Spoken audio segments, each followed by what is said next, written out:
MJ, you're getting some new information also from your sources in the White House. What are you learning? Yeah, a senior administration official confirms to CNN that the U.S. strikes will not strike inside Iran. The strikes that just began, which we expect to take course over multiple stages, will only focus on assets outside of Iran. Now, we had expected that that might be the case. We had gotten some strong indications over the last several days that the U.S. would not end up striking inside Iran because of how escalatory that would be. But we are, again, getting confirmation that the U.S. the strikes that are to come will not be striking inside of Iran. U.S. officials, I'm also told, have known for days that tonight would be the night that the strikes would first begin. And just in terms of timing, and I think this is important, I'm also told by this official that there was no coordination as far as the dignified transfer of those 3 U.S. service members we saw earlier today, that the timing really took place on 2 separate tracks. And as far as the timing of these first strikes go, there were, of course, a number of considerations that were taken into account, including something like weather. Now, we know that the president is being updated. He is spending time right now in his Wilmington home. He has known, again, for several days that the strikes would begin tonight, and he is now being updated by his national security team. But again, Abby, the important news here is that the U.S. Confirming that the strikes that are to come, that are playing out right now, they will not take place inside of Iran. All right, MJ, thank you for that great reporting. Stand by for us as well. Let's bring in former U.S. Defense Secretary Mark Esper. Secretary Esper, let's start where MJ just gave us that information. The senior U.S. officials in the White House saying Iran will not be on the list of targets. If you are in the Pentagon, as you have been, what is just short of that would send an adequate message, in your view, to Iran? Sure. Look, I don't think anybody was expecting them to strike targets within Iran. That's something I would not take off the list because I argued that we should strike targets outside Iran first. And I was pleased to see that in the statement by U.S. Central Command that they said they did attack Quds Force's sites. Quds Force is a special element of the Islamic Revolutionary Guard Corps. And so I thought that was the most important part of the statement, followed by the fact that they hit 85 targets, which is fairly robust. So, look, what matters now is what is the outcome of the strikes?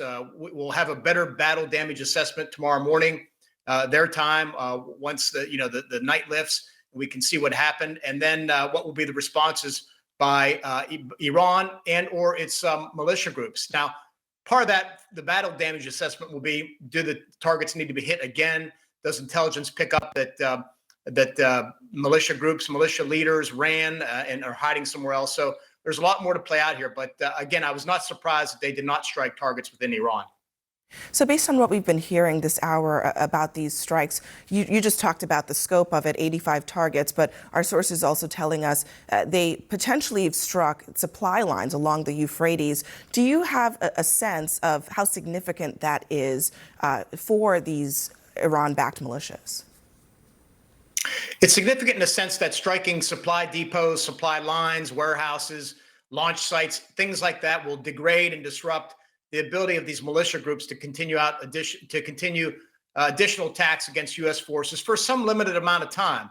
That won't necessarily deter them from taking further attacks. I think that depends more on the United States' willingness to continue to threaten Iranian assets, things that Iran values, to include targets within Iran itself. So that's why having a better understanding of what was really struck this evening by U.S. forces against, again, Iranian targets will be important.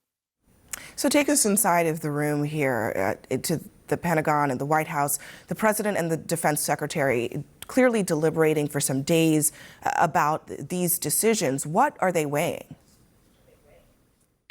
Yeah, look, it's both a science and an art. What we would typically do, I would do, is tee up a number of options for the president that would speak to the complexity of the attack, the estimated damage done, the number of Iranians or militiamen killed, and present a very factual basis. And then it would be the kind of the best estimate from DOD and from the State Department and from the intelligence community with regard to how the militia groups and the Iranians might react. And from there, the president gets to pick the option he wants based on all that input.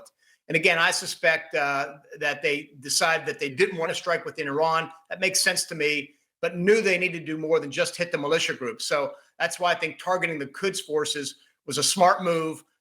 What we need to know now is to what degree they struck them, how many targets, how many Iranians were killed as a result. But that's the discussion that goes on within the room is what will the impact be? What will we expect from the Iranians? So it'll be important to see what happens when the sun comes up tomorrow morning in Iraq and Syria. Yeah, and to that point, it's been clear from the beginning, they don't expect this to be a one and done. They don't expect this to be just today. And even though, as we were discussing with our Oren Lieberman, it could very well be that this phase might be at a pause point.